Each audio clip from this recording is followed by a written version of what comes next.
Nagsimula ka na bang magtaka kung ang bahay mo ay may tinatagong sekreto, isang bagay na higit pa sa mga dingding, bubong o sa mga alaalang nakapaloob dito? Paano kung sabihin ko sa iyo na may isang tahimik na paraan na naipasa na sa bawat henerasyon na kayang gawing banal na lugar ang isang simpleng hardin? Ngayon, sama-sama tayong maglalakbay sa isang kwento na pinaghalong pananampalataya, tradisyon at karanasan ng mga ordinaryong tao na sa gitna ng sakit at pag-aalinlangan ay nakahanap ng hindi inaasahang sagot. Hindi ito tungkol sa mahika o pamahiin. Tungkol ito sa isang bagay na mas malalim, kung paano nagiging instrumento ang kalikasan para kay God, para magdala ng kapayapaan, kagalingan at pag-asa basta't tinatanggap ito ng may pananampalataya. Maghanda ka dahil ang maririnig mo ay pwedeng magpabago sa pananaw mo, pati na sa mga halaman na tumutubo sa bakuran mo. Sa timog ng Italy, sa gitna ng tahimik na mga bundok, namuhay ang isang simpleng tao na may mapagkumbabang pamumuhay pero kinilala ng buong mundo bilang isa sa mga pinakamalaking saksi ng presensya ng Diyos. Noong ika-20 siglo, si Padre Pio ng Pietrelcina. Marami ang lumalapit sa kanya dahil sa kanyang mga kakaibang regalo. May mga kwentong nagsasabing kaya siyang magpagaling ng mga imposibleng sakit. May mga panalangin na lumalagpas sa malalayong distansya at may mga mahiwagang amoy na lumalabas sa gitna ng malalim na panalangin. Pero sa likod ng lahat ng ito, may isang detalyeng madalas na hindi napapansin. May espesyal na pagmamahal si Padre Pio sa kalikasan. Ang sinumang nakakabantay sa kanya sa mga hardin ng kumbento ay may napapansing kakaiba. Para bang ang mga halaman na tahimik at nasa tabi lang ay nagbubunyag ng mga sikretong hindi makita ng karaniwang mata. At sa katahimikang ito, naipasa niya ang isang aral sa ilan sa kanyang mga spiritual children na may mga partikular na halaman na may kakaibang papel, hindi lang bilang mga simbolo, kundi bilang mga instrumento ng pagpapala. Pagkalipas ng ilang dekada, sa isang maliit na bayan sa Italy, nalaman namin ang kwento ni Teresa, isang biyuda na mayroong pusong puno ng sakit dahil sa maraming pagkawala. Maagang namatay ang kanyang asawa at naiwan sa kanya ang responsibilidad na palakihin ang kanilang mga anak mag-isa. Paglipas ng panahon, lumaki at nagsarili ang mga anak, pero patuloy na nararamdaman ni Teresa na walang laman ang bahay, mabigat na parabang ang kalungkutan ay nag-ugat na. Isang araw, nang umuulan, narinig niya sa unang pagkakataon ang mga spiritual na payo na ibinigay ni Padre Pio sa ilan sa kanyang mga pinakamalapit na tagasunod. Nag-usap sila tungkol sa 3 halaman na kapag inaalagaan ng may pananampalataya at panalangin ay pwedeng magpabago, hindi lang sa isang hardin, kundi pati na rin sa spiritual na buhay ng buong pamilya. Dahil sa pag-asa, nagdesisyon si Teresa na sundan ang landas na ito. Ang unang halaman na pinili niya ay ang puno ng oliba. Hindi ito para palamuti lang. Naglakad si Teresa papunta sa bakuran, hinukay ang lupa gamit ang sarili niyang mga kamay at habang inilalagay ang tanim sa lupa, nag-alay siya ng simpleng panalangin. Panginoon, naway maging matibay ang aking mga ugat sa iyo, tulad ng paghahanap ng maliit na puno na ito sa liwanag ng langit. Sa paglipas ng mga araw, may kakaibang nangyari. Hindi lang ang puno ang lumakas. Unti-unti, naramdaman din ni Teresa na gumaan ang kanyang kalooban. Tuwing umaga, kapag binubuksan niya ang bintana, naramdaman niya na ang walang laman na bahagi ng bahay ay hindi na siya masyadong sinasakal. Para bang ang puno ng oliba ay isang patuloy na paalala na hindi siya pinabayaan ng Diyos sa kanyang kwento. Pagkatapos noon, nagdesisyon si Teresa na gumawa pa ng isang hakbang. Inspirasyon ang mga kwentong narinig niya. Nagtanim siya ng basil sa maliliit na paso malapit sa bintana ng kusina. At doon, nagsimula siya siyang makaramdam ng isang bagay na mas malakas pa. Naging kakaiba ang mga sandali ng panalangin. Para bang ang amoy ng basil ay nagpapalakas ng kapayapaan sa loob ng bahay. Ang mga araw na dati tahimik at mahaba, ngayon ay sinasamahan na ng pakiramdam ng presensya na para bang ang kanyang panalangin ay nasasagot ng mas malapit. Masarap na ring matulog si Teresa. Nawala ang mga bangungot na gumugulo sa kanya at ang mga bisita na dumarating sa kanyang bahay ay palaging nagsasabi ng parehong bagay. Dito may kakaibang kapayapaan na nararamdaman. Sa huli,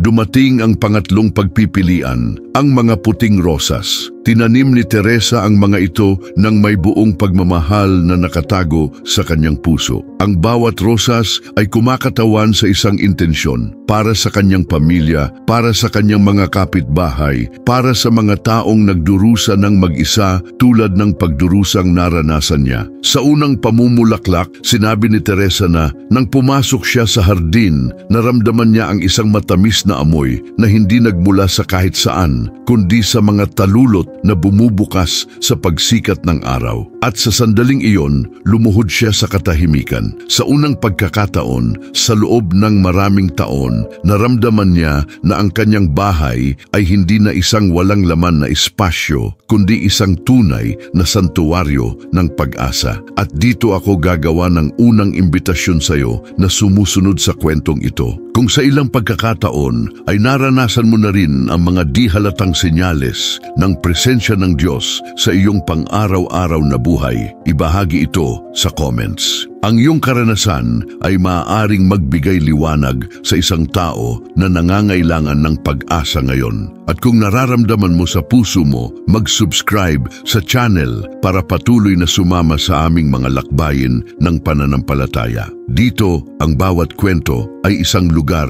ng pagkikita. Hindi lang para sa sarili niya iningatan ni Teresa ang kanyang karanasan. Nang napansin ng mga kapitbahay na may kakaibang nangyayari sa kanyang bahay, marami ang nagtanong kung ano ang nagbago. Ngumiti lang siya at sinabi, "Nagtanim ako ng 3 simbolo ng pananampalataya at araw-araw. Pinapaalalahanan nila ako na hindi tayo nakakalimutan ng Diyos." Kabilang sa mga kapitbahay na iyon ay isang dalaga na ang pangalan ay Lucia na nahaharap sa isang masakit na sitwasyon. Ang kanyang ama ay malubhang may sakit at ang pamilya ay halos nawalan na ng pag-asa. Nang marinig ni Lucia ang patutuo ni Teresa, nagdesisyon siyang subukan. Hindi dahil sa buong buo siyang naniniwala, kundi dahil pakiramdam niya ay wala na siyang ibang pwedeng mawala. Sa simpleng paraan, nagtanim siya ng puno ng oliba sa harap ng kanyang bahay. Matagal pa bago lumaki ang puno, pero para sa kanya,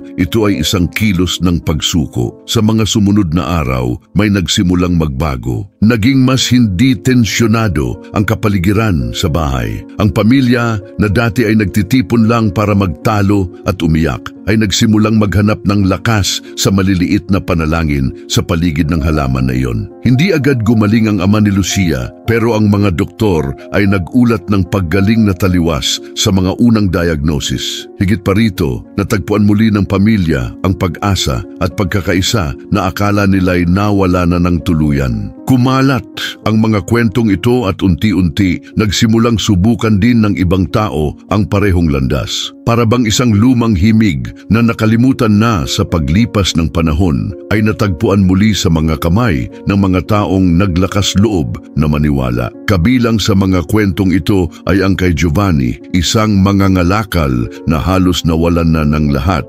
pagkatapos ng sunod-sunod na krisis sa ekonomiya. Ang kanyang tindahan na dati pinagtatagpuan ng komunidad ay malapit ng magsara. Dahil hindi alam kung ano ang gagawin, nagdesisyon si Giovanni na bumisita sa isang kalapit na kumbento kung saan narinig niya ang mga lumang kwento tungkol sa mga payo ni Padre Pio. Umalis siya doon na may isang ideya lang, magtanim ng basil sa kanyang bahay bilang simbolo ng isang bagong simula. Noong una, parang walang halaga, pero inalagaan ni Giovanni ang bawat paso ng may pagpapasalamat. Tuwing umaga bago buksan ang tindahan, gumugugol siya ng ilang minuto sa katahimikan sa harap ng mga halamang iyon, nagpapasalamat sa araw na nagsisimula. Unti-unti, may mga bagong customer na dumating. May mga taong hindi man lang niya kilala ang pumasok at nagkomento. Dito parang may magandang energy, kakaiba ang atmosphere. Sa loob lang ng ilang buwan, ang bagay na akalay nawala ay nagsimulang mamulaklak muli. Ang mga kwentong ito ay hindi mga simpleng pagkakita. Tumutukoy ang mga ito sa isang mas malalim na katotohanan na ang pananampalataya, kapag nag-isa sa pagiging simple ng mga kilos, ay nagbubukas ng mga pinto na hindi kayang ipaliwanag ng lohika ng tao. Sa rehiyon ng Palermo, isang ina na ang pangalan ay Angela ay nagkwento na pagkatapos magtanim ng mga puting rosas sa kanyang bakuran, may kakaibang nangyari. Ang kanyang anak na babae na matagal nang lumayo sa pananampalataya ay nagsimulang makaramdam ng isang di maipaliwanag na kapayapaan sa pagpasok sa bahay. Nang walang naguutos, bumalik siyang makilahok sa mga panalangin ng pamilya at di kalaunan, nagdesisyon siyang makipagkasundo sa kanyang sariling kwento. Para kay Angela, ang bawat talulot ng mga bulaklak na iyon ay isang tahimik na paalala na nakikinig ang Diyos, pati na sa mga intensyong hindi natin alam kung paano ilagay sa mga salita. At dito natin napapansin na hindi tayo nakaharap sa mga pamahiin o walang laman na ritual. Ang naguugnay sa lahat ng mga karanasang ito ay ang parehong kakanyahan, ang pagtitiwala na gumagamit ang Diyos pati na sa mga pinakasimpleng bagay para ipaalala sa atin ang kanyang patuloy na presensya. Kung naramdaman mo na sa ilang pagkakataon sa buhay na kahit isang maliit na kilos ng pananampalataya ay nagdala ng pagbabago sa iyong bahay, iniimbitahan kita na isulat ang iyong kwento sa comments. Ito ay maaaring maging liwanag para sa isang tao na ngayon ay naglalakad sa dilim. At kung hindi ka pa bahagi ng aming komunidad, mag-subscribe ka na at samahan mo kaming mabuhay sa mga pagbabahaging ito. Sa bawat bagong video, magkasama tayong naglalakbay, pinapalakas ang agos ng pag-asa. Lumipas ang panahon at dumami ang mga kwento. Ang ilan ay tungkol sa mga di maipaliwanag na paggaling. Ang iba naman ay tungkol sa mga pakikipagkasundo sa pamilya na akala'y imposible na. Ang iba naman ay nagkwento lang ng isang tahimik na kapayapaan pero sapat na para baguhin ang buhay ng isang tao na matagal nang nagdadala ng kalungkutan. Ang pagkakatulad ng lahat ng ito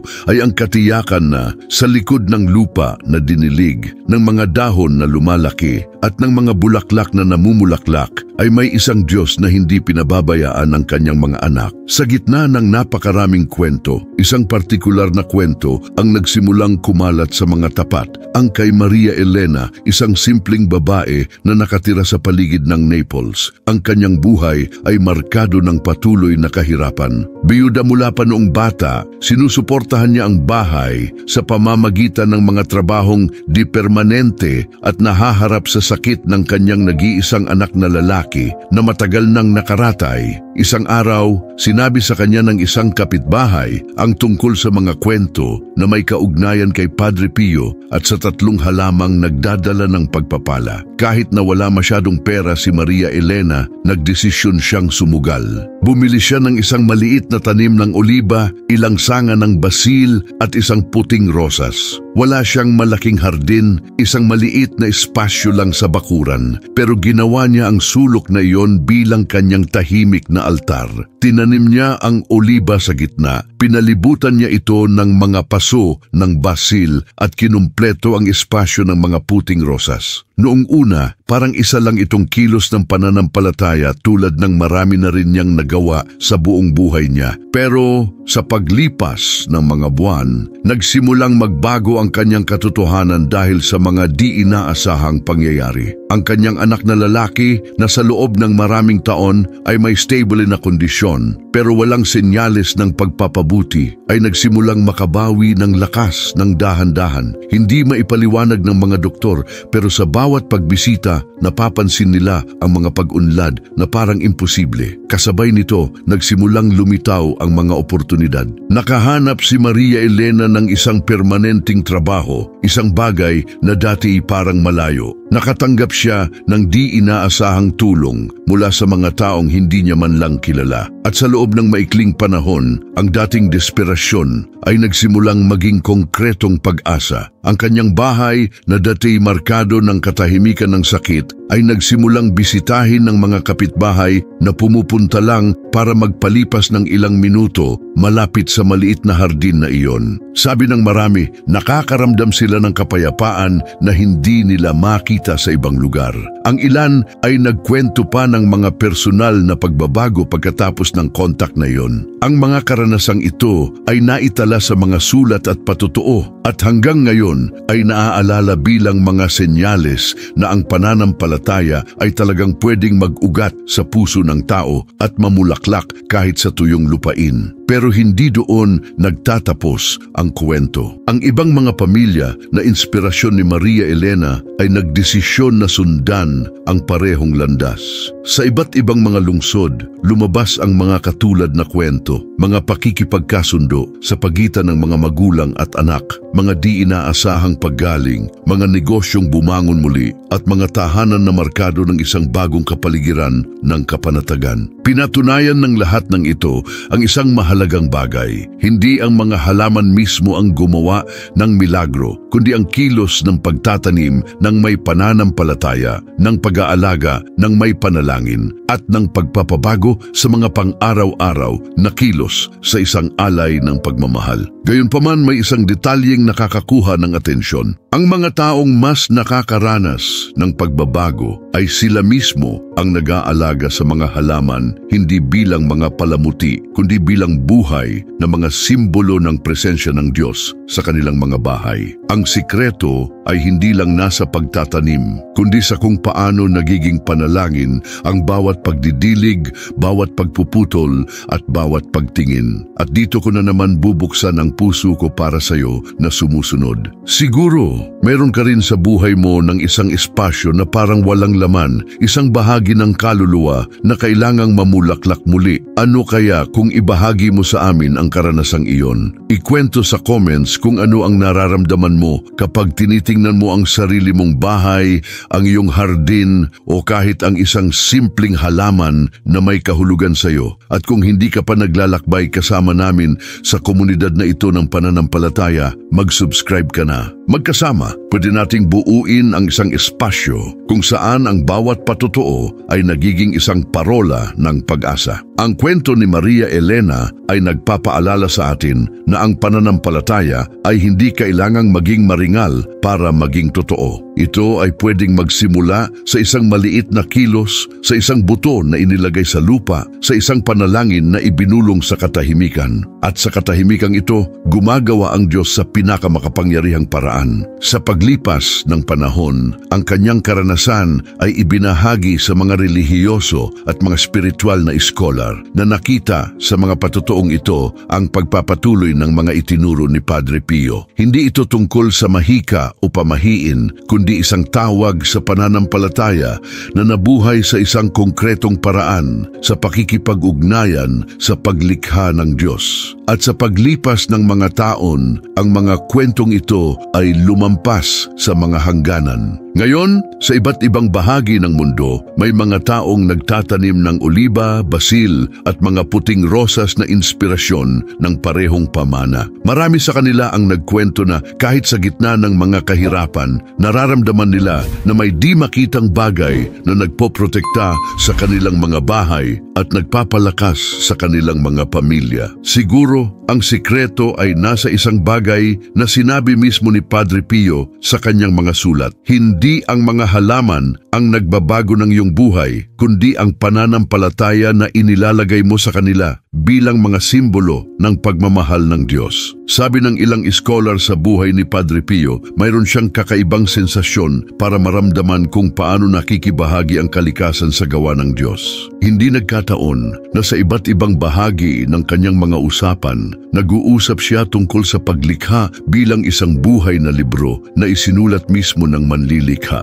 Ang bawat halaman, bawat puno, bawat bulaklak ay para bang isang linya ng liham ng pagmamahal na ito na idinidirekta ng Diyos sa kanyang mga anak. Ang pananaw na ito ay nagpapaliwanag kung bakit maraming tagasunod niya ang nagsimulang tingnan ang tatlong halaman bilang mga simbolo ng proteksyon at pag-asa. Hindi ito mga anting-anting, kundi mga pang-araw-araw na paalala na ang pananampalataya ay kailangang alagaan tulad ng pagdidilig sa lupa. Sa Roma, isang pamilya na matagal nang nabubuhay sa patuloy na alitan ang nagkwento na pagkatapos magtanim ng basil sa kanilang bakuran, nagsimulang magbago ang atmosphere ng bahay. Dati, ang bawat pagtitipon ay nagiging pagtatalo, pero nang di inaasahan, naging mas magaan ang tono ng mga usapan. Ang mismong mga anak na hindi na umuupo sa mesa ng magkasama ay nagsimulang muli na makilahok sa mga kainan ng pamilya.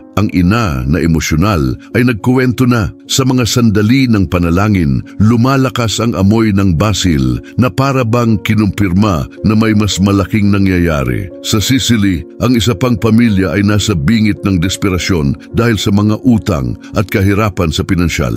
Inspirasyon ng mga kwentong narinig nila tungkol kay Padre Pio, nagdesisyon silang magtanim ng isang puno ng oliba sa harap ng bahay. Matagal pa bago lumaki ang puno, pero ang kilos na yon ay sinamahan ng isang pangako. Araw-araw, sa pagsikat ng araw, magdarasal ang buong pamilya sa paligid nito. Sa loob ng ilang buwan, nagsimula silang makatanggap ng di inaasahang tulong, mga oportunidad sa trabaho at, higit sa lahat, isang bagong disposisyon sa loob para harapin ang mga hamon. Ang pamilya mismo ay nagsabing kahit bago pa man ang yaman sa material, naramdaman na nila ang isang kapayapaan na hindi pa nila naranasan. Pero siguro, ang pinakamakapangyarihang patotoo ay nagmula sa Milan. Doon, isang ina na nawalan ng kanyang anak sa isang trahedyang sitwasyon ang hindi makahanap ng anumang ginhawa. Tinulungan siya ng isang pari na magtanim ng mga puting rosas bilang isang tahimik na paraan ng panalangin. Noong una, parang imposible na ang mga bulaklak ay makakapagpagaan ng isang malalim na sakit. Pero sa paglipas ng panahon, may nagsimulang mangyari. Sa mga pinakamahirap na gabi, kapag hindi siya makatulog dahil sa pag-iyak, para bang ang amoy ng mga rosas ay bumabalot sa bahay ng di maipaliwanag. Sabi niya, sa mga oras na iyon, nararamdaman niya na para bang ang langit mismo ang nag-aalay sa kanya ng isang yakap. Ipinapakita sa atin ng mga kwentong ito na ang lakas ay hindi lang nasa mga kakaibang pangyayari, kundi pati na rin sa mga di halatang simbolo na nagbabalik ng kahulugan sa buhay. Hindi laging nangyayari ang isang milagro sa harap ng mga mata, pero halos palaging may isang tahimik na pagbabago na nangyayari sa puso. At siguro, ito ang pinakamalaking pamana na iniwan ni Padre Pio, ang imbitasyon na mapansin ang Diyos sa mga simpleng bagay. Ang pananampalataya ay hindi nangangailangan ng malalaking entablado o kamanghamanghang kilos. Ito ay lumalakas sa mga detalye, sa pang-araw-araw na pag-aalaga, sa panalangin na ginawa ng may pagmamahal. Madalas, naniniwala tayo na ang kabanalan ay malayo, nakalaan lang sa ilang napili. Pero pinapatunayan ng kwento ng mga pamilyang ito na ang banal ay lumalabas sa pang-araw-araw na buhay, sa maliliit na pagpipilian na binibigyan natin ng espasyo para mabuhay ng may pananampalataya. Kung naranasan mo na rin ang isang di halatang senyales, isang maliit na detalye na nagbago ng iyong pag-asa, ibahagi sa amin. Ang iyong kwento ay maaaring ang mismong kailangan marinig ng isang tao ngayon para hindi sumuko. At kung nararamdaman mo sa puso mo, mag-subscribe ka na sa channel. Dito, ang bawat patotoo ay isang bahagi ng malaking kwento na isinusulat ng Diyos sa ating lahat.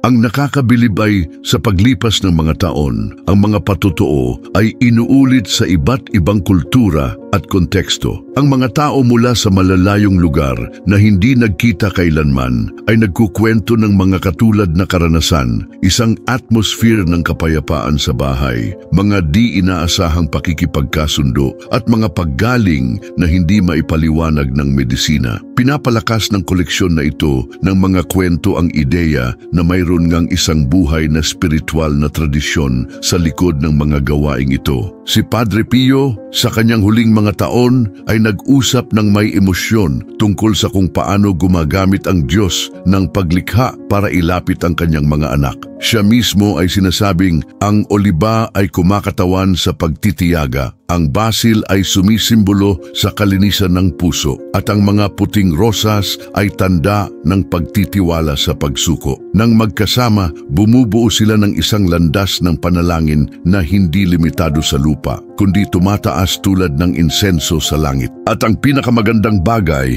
ay walang restriksyon. Kahit sino ay pwedeng maranasan ito, anuman ang kanilang kinalalagyan o mga kondisyon. Ang mahalaga ay hindi ang laki ng hardin, kundi ang intensyon ng puso. Kahit isang maliit na paso sa bintana ay pwedeng maging isang tahimik na altar kung inaalagaan ng may pagmamahal at pananampalataya. Sa Tuscany, isang buong komunidad ang nagdesisyon na magsama-sama para subukan ang spiritual na landas na ito. Inspirasyon ng mga patotoo na kumakalat na. Ang bawat pamilya ay nagtanim ng isang oliba sa gitna ng bakuran, basil sa paligid na hugis krus, at puting rosas na bumubuo ng isang bilog. Nakakagulat ang resulta. Sa loob ng maikling panahon, nagsimulang mapansin ng mga tao na hindi lang ang kanilang mga bahay ang nagbago, kundi pati na rin ang pagkakaisa sa pagitan ng mga kapitbahay. Ang mga lumang alitan ay nalampasan, mga pag-aaway ay nakalimutan, at pati na ang lokal na ekonomiya ay nabuhayan. Ang maliit na bayan na dati markado ng kalungkutan ay nagsimulang makilala bilang isang lugar ng pagtanggap at pag-asa. Ang espesyal na pag-aayos na ito ng mga halaman na marami ang nagsasabing inspirasyon mismo ni Padre Pio ay sumisimbolo sa isang spiritual na pagkakaisa. Ang oliba bilang matibay na pundasyon, ang basil bilang mga punto ng proteksyon, at ang mga puting rosas bilang bilog na sumaselyo sa lahat ng pagpapala. Para sa mga naniniwala, para bang ang bawat detalye ng paglikha ay inilagay sa tamang lugar para ipaalala sa atin na hindi tayo nag-iisa. Pero bukod pa sa kagandahan ng mga kwento at ng simbolo, ang mas nakakabilib ay ang pagbabago sa loob na kasama ng mga kilos na ito. Ang mga taong dati nalulunod sa takot o sa di paniniwala ay nagsimulang muling tuklasin ang panalangin. Ang iba na lumayo na sa pananampalataya ay bumalik sa paghahanap sa Diyos nang napansin nila na may kakaibang pwedeng lumabas mula sa mga simpleng kilos. May mga tala na inirerekomenda ni Padre Pio na ang pakikipag-ugnayan sa mga halamang ito ay gawin lalo na sa pagsikat ng araw, ang sandali kung saan ang kalikasan ay nagigising at ang araw ay nagsisimula. Sinabi niya na ang unang liwanag ng araw ay nagdadala ng isang espesyal na spiritual na energy na kayang baguhin hindi lang ang kapaligiran, kundi pati na rin ang kaluluwa ng taong nagdarasal ng may sinseridad. Maraming pamilya ang gumamit ng kaugaliang ito. Sa Palermo, isang babae ang nagkuwento na ang kanyang anak na lalaki na lumayo sa pananampalataya sa loob ng ilang dekada ay nagsimulang makaramdam ng isang malalim na pagbabago pagkatapos magpalipas ng ilang minuto tuwing umaga malapit sa maliit na hardin na inalagaan nila. Ang binata na dati walang pakialam ay nakahanap sa panalangin ng isang saya na hindi inaasahan ng sinuman. Ang ina na emosyonal ay nagsabi na ang bawat pagsikat ng araw ay para bang isang bagong milagro na nangyayari sa harap ng kanyang mga mata. Ang iba pang mga patotoo ay nagkukwento ng mas simpleng mga fenomena pero parehong makabuluhan. Sinasabi ng ilang tao na nakita nila ang mga patak ng hamog na bumubuo sa mga dahon kahit sa mga mainit na araw, lalo na sa mga sandali ng panalangin. Para sa mga tapat, ito ay mga senyales na ang paglikha ay tumutugon sa pananampalataya ng tao na parabang ang langit ay yumuyuko para kumpirmahin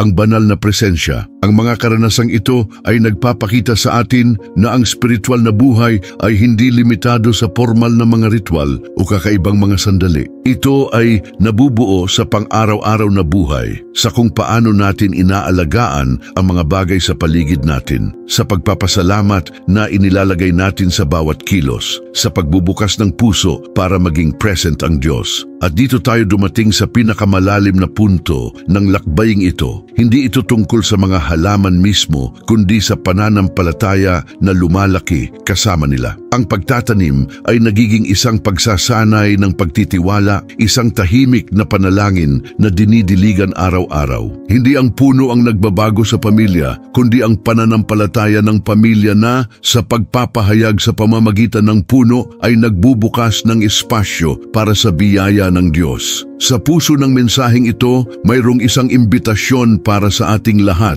Baka wala kang hardin, baka wala kang espasyo para magtanim ng isang oliba. Pero palaging may posibleng kilos, isang paso ng basil sa bintana, isang maliit na bulaklak na inalagaan ng may pagmamahal, isang sinserong panalangin sa harap ng pagiging simple ng buhay. Ang mga kilos na ito, kapag ginawa ng may pananampalataya, ay pwedeng maging mga lugar ng pagkikita sa pagitan ng lupa at ng langit. Kung ang kwentong ito ay tumagos sa iyong puso, iniimbitahan kita ngayon sa isang napaka-espesyal na paraan na maging bahagi ng komunidad na ito. Mag-subscribe, ibahagi ang iyong karanasan sa comments. Ikwento kung paano mo napapansin ang presensya ng Diyos sa iyong buhay. Ang bawat kwento mo ay maaring ang sagot na hinihintay ng ibang kapatid. At magkasama, pwede nating buuin ang isang malaking network ng mga tahanang pinagpala na nagpapatotoo na ang awa ng Diyos ay hindi kailanman nauubos. Ang pamana ni Padre Pio ay nananatiling buhay, hindi lang sa mga pahina ng kasaysayan, kundi sa mga buhay na hinahayaan ang kanilang sarili na magbago dahil sa tawag na ito sa pagiging simple. Ipinapaalala niya sa atin na kahit sa mga mahirap na panahon, palaging may landas ng pag-asa. At ang landas na ito ay nagsisimula sa puso pero pwedeng mamulaklak din sa hardin, sa bintana o sa bakuran ng ating bahay. Naway matagpuan ng bawat isa sa atin sa katahimikan ng paglikha ang boses ng Diyos na patuloy na bumubulong, ako'y kasama mo.